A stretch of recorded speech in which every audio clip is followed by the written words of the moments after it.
ఆదికాండము 50వ అధ్యాయము మొదటి నుంచి చివరి వరకు. యోసేపు తన తండ్రి ముఖము మీద పడి అతని గూర్చి ఏడ్చి అతని ముద్దు పెట్టుకొనెను.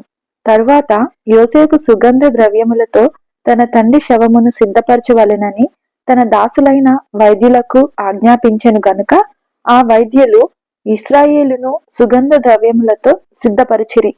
సుగంధ ద్రవ్యములతో సిద్ధపరచబడు వారి కొరకు దినములు సంపూర్ణమగునట్లు అతని కొరకు 40 దినములు సంపూర్ణమాయెను. అతని గూర్చి ఐగుప్తీయులు 70 దినములు అంగలార్చిరి. అతని గూర్చిన అంగలార్పు దినములు గడిచిన తరువాత యోసేపు ఫరో ఇంటి వారితో మాట్లాడి, మీ కటాక్షము నా మీద నున్న ఎడల మీరు అనుగ్రహించి నా మనవి ఫరో చెవిని వేసి, నా తండ్రి నా చేత ప్రమాణము చేయించి, ఇదిగో నేను చనిపోవుచున్నాను, కనానులో నా నిమిత్తము సమాధిని త్రవ్వించి తిని గదా, అందులోనే నన్ను పాతిపెట్టవలెనని చెప్పెను. కాబట్టి సెలవైతే నేనక్కడికి వెళ్ళి నా తండ్రిని పాతిపెట్టి మరలా వచ్చేదనని చెప్పుడనెను. అందుకు ఫరో, అతడు నీ చేత చేయించిన ప్రమాణము చొప్పున వెళ్ళి నీ తండ్రిని పాతిపెట్టుమని సెలవిచ్చెను. కాబట్టి యోసేపు తన తండ్రిని పాతిపెట్టుటకు పోయెను. అతనితో ఫరో ఇంటి పెద్దలైన అతని సేవకులందరూ, ఐగుప్తు దేశ పెద్దలందరూ, యోసేపు ఇంటి వారందరూ, అతని సహోదరులను, అతని తండ్రి ఇంటి వారును వెళ్ళిరి. వారు తమ పిల్లలను, తమ గొర్రెల మందలను, తమ పశువులను మాత్రము గోషేను దేశంలో విడిచిపెట్టిరి. మరియు రథములను రౌతులను అతనితో వెళ్ళినందున ఆ సమూహము బహు విస్తారమాయెను. యోర్దానునకు అవతలనున్న ఆటదు కళ్ళమునొద్దకు చేరి అక్కడ బహు ఘోరముగా అంగలార్చిరి. అతడు తన తండ్రిని గూర్చి 7 దినములు దుఃఖము సలిపెను.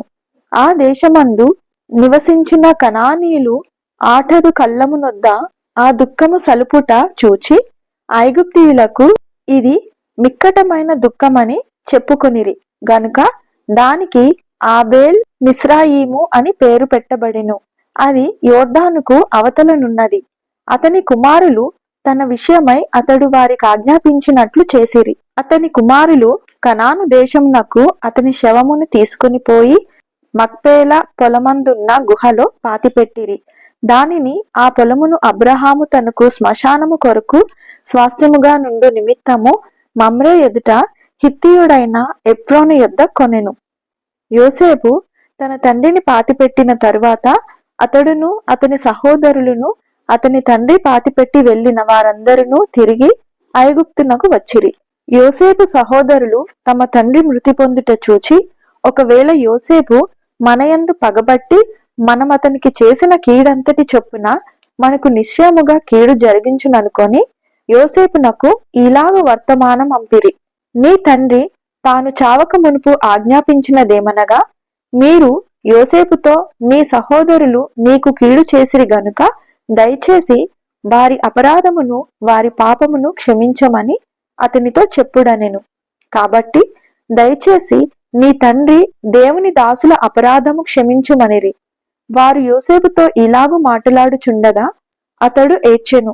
మరియు అతని సహోదరులు పోయి అతని ఎదుట సాగిలపడి, ఇదిగో మేము నీకు దాసులమని చెప్పగా యోసేపు, భయపడుకుడి, నేను దేవుని స్థానమందున్నానా? మీరు నాకు కీడు చేయనుద్దేశించితిరి గాని నేటి దినమున జరుగుచున్నట్లు అనగా బహు ప్రజలను బ్రతికించున్నట్లుగా అది మేలుకే దేవుడు ఉద్దేశించెను. కాబట్టి భయపడుకుడి, నేను మిమ్మును మీ పిల్లలను పోషించదనని చెప్పి వారిని ఆదరించి వారితో ప్రీతిగా మాట్లాడెను. యోసేపు అతని తండ్రి కుటుంబపు వారును ఐగుప్తులో నివసించిరి. యోసేపు 110 సంవత్సరములు బ్రతికెను. యోసేపు ఎఫ్రాయిము యొక్క 3వ తరము పిల్లలను చూచెను. మరియు మనష్షే కుమారుడైన మాకీరునకు కుమారులు పుట్టి యోసేపు ఒడిలో ఉంచబడిరి. యోసేపు తన సహోదరులను చూచి, నేను చనిపోవుచున్నాను, దేవుడు నిశ్చయముగా మిమ్మును చూడవచ్చి ఈ దేశములో నుండి తాను అబ్రహాము ఇస్సాకు యాకోబులతో ప్రమాణము చేసి ఇచ్చిన దేశమునకు మిమ్మును తీసుకుని పోవునని చెప్పెను. మరియు యోసేపు, దేవుడు నిశ్చయముగా మిమ్మును చూడవచ్చును, అప్పుడు మీరు నా ఎముకలను ఇక్కడ నుండి తీసుకొని పోవలెనని చెప్పి ఇశ్రాయేలు కుమారుల చేత ప్రమాణము చేయించుకొనెను. యోసేపు 110 సంవత్సరముల వాడై మృతి పొందెను. వారు సుగంధ ద్రవ్యములతో అతని శవమును సిద్ధపరిచి ఐగుప్తు దేశమందు ఒక పెట్టెలో ఉంచిరి. ఆదికాండము 50వ అధ్యాయము పూర్తి అయినది. ఆమేన్.